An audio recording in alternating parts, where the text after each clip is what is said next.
Hey Barcelona, thanks for letting me spend a little bit of time with you at the Barcelona Startup Festival. I heard from Gary and Veronica that y'all are set for an amazing experience, and I really appreciate you letting me be part of it. As you know, if you followed my work on startup communities and or read the book Startup Communities, I have a very specific point of view about things that you can do to create an amazing startup community in any city in the world. And in interactions with Veronica and Gary, it's clear that there are many of these things that you're incorporating into the work that you're doing in Barcelona. Just to refresh everybody, so you have that frame of reference, there are 4 principles of what I call the Boulder thesis.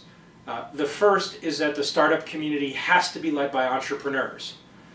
There are lots and lots of people who participate in the startup community activity, and there's lots of different things that people can do to contribute. But fundamentally, you have to have a set of entrepreneurs who take it on themselves to be the leaders of the growth and development of the startup community. Second is that those entrepreneurs need to go on a long-term journey. I like to talk about it as a 20-year journey at least. Startups don't get created overnight. It takes 5, 10, 15 years for companies to go from nothing to something really substantial. And so as a startup community, you need to think in those same kind of time frames.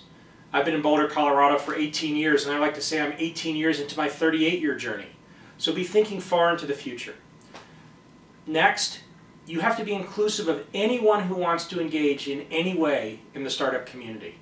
This doesn't matter whether the person's an experienced entrepreneur, a first-time entrepreneur, somebody who's aspiring to be an entrepreneur, a student, someone who's just moved to your city, an investor, somebody in government that's interested in startups, somebody in big businesses or academia that's interested in startups.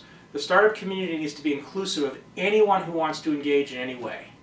And finally, you have to have activities and events that actually engage this startup community and the people in the entire entrepreneurial stack in doing things around entrepreneurship and doing things to create companies.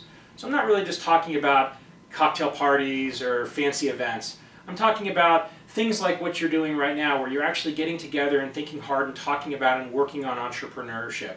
I'm talking about accelerator programs like Techstars or things like startup weekends, where you're actually practicing entrepreneurship. So I think if you follow these 4 principles, you have activities and events that engage everyone, you're inclusive of anybody who wants to engage, you take a long-term view, and you have a critical mass of entrepreneurs who are playing leadership roles. Over time, you can develop an amazing startup community. So have an awesome event. Thanks for letting me join you briefly, and good luck.